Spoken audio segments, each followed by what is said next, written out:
नमस्कार, मी राजेंद्र तिडके आणि आपण पाहत आहात युवा दर्पण लाईव्ह। सुरुवातीला पाहूयात आजच्या ठळक घडामोडी। हा तर दिमागी नक्षलवाद, वंदे मातरमच्या वादावरून देवेंद्र फडणवीसांचा सोनिया गांधींवर हल्लाबोल।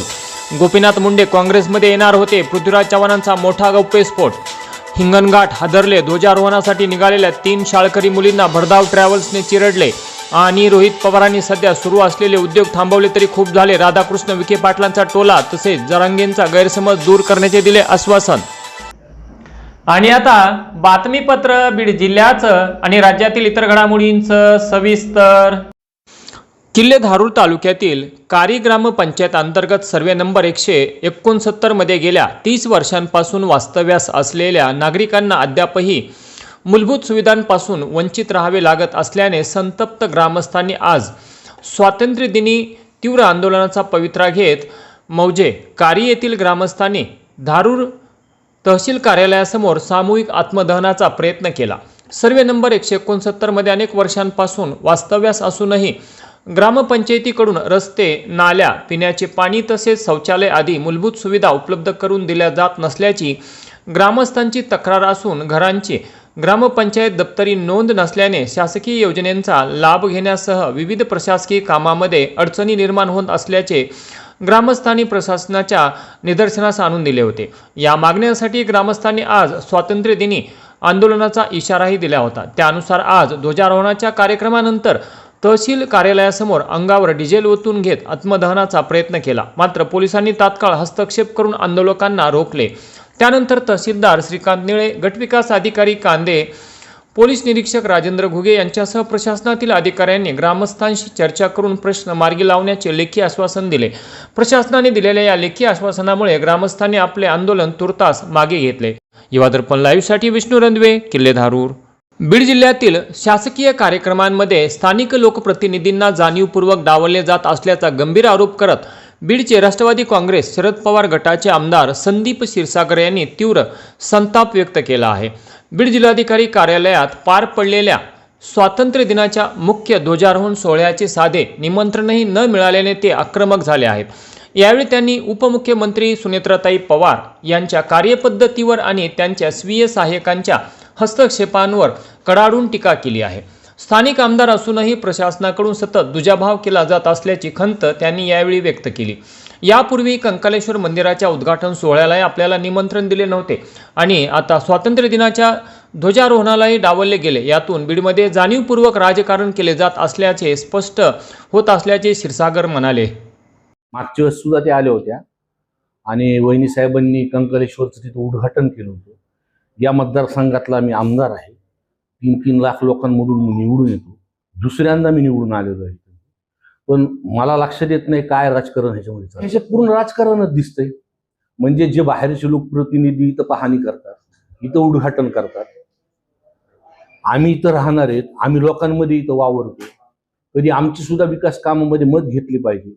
डीपीडीसी असेल, प्रत्येक लोकनिहाय पैसे मागच्या वेळेस सुद्धा लोकनिहाय येतात, पण आमच्या पण त्याच्यामध्ये काहीतरी शिफारस असतात। वारंवार आम्ही ह्या संदर्भातलं बोललो। मागच्या सुद्धा अजितदादांच्या डीपीडीसी मध्ये काही बोगस बिलं काढण्यात आली, त्याची तक्रार सुद्धा आम्ही कलेक्टर आणि सीओ कडे केली होती, त्याचं सुद्धा काही केलं नाही। हे बघा, आम्ही काय स्वतःच्या कामासाठी तिथं निधी मागत नाही। अजितदादांच्या काळात जे शब्द दिले होते, अजितदादांनी भाषणात इथं म्हणले होते, आणि मी त्यांना एका ठिकाणी भेटल्यानंतर मीडियात पण बोलले होते की त्याच्या मतदारसंघात 20 दिवसाला पाणी येते। आणि इथं सुद्धा नगरपालिकेच्या अजितदादांनी शब्द दिला होता की एका दिवसामध्ये इथं पाणी आणणार। कमीत कमी ते पैसे तरी वर्ग करा ना।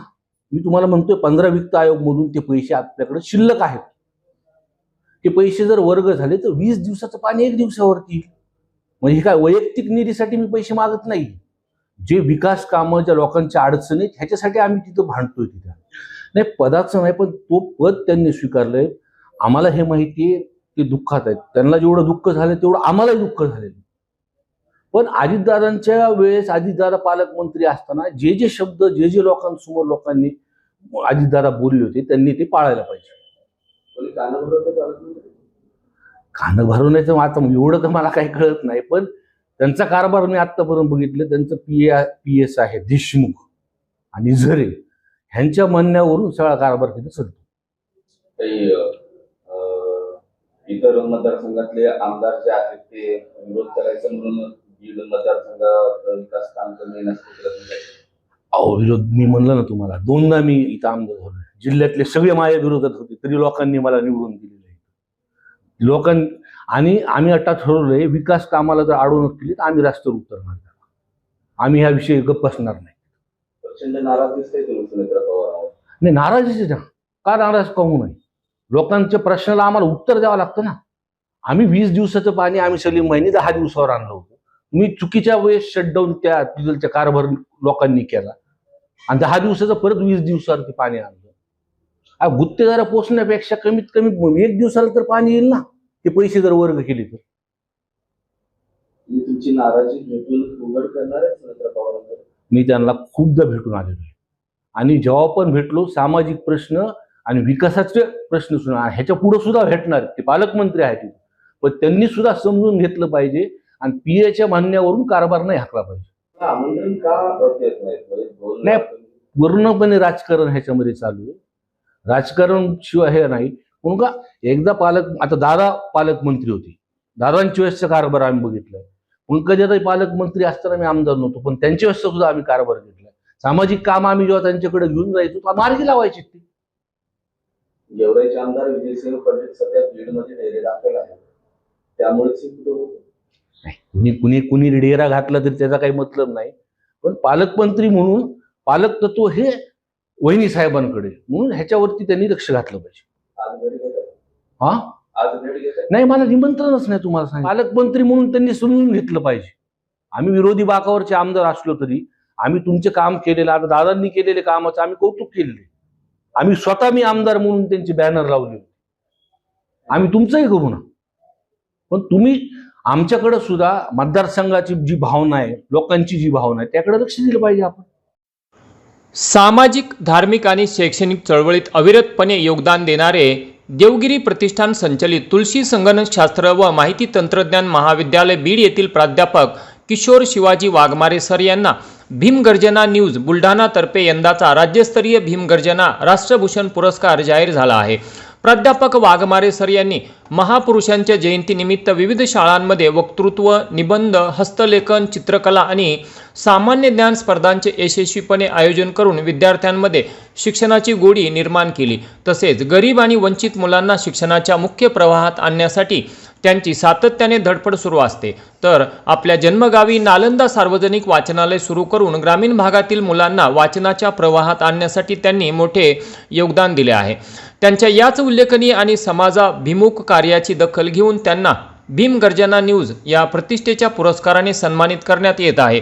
त्याबद्दल प्राध्यापक किशोर वाघमारे सर यांचे सर्व स्तरातून अभिनंदन होत आहे. आणि याचबरोबर आजचं बातमीपत्र संपलं. उद्या पुन्हा भेटू काही नव्या आणि ताज्या घडामोडींसह. तोपर्यंत पाहत राहा युवा दर्पण लाईव्ह चॅनल. लाईक करा, परंतु चॅनलवर नवीन असाल तर सबस्क्राईब करा, लाईक करा आणि कॉमेंट करून आपला अभिप्राय नक्की कळवा ही नम्र विनंती. तोपर्यंत नमस्कार.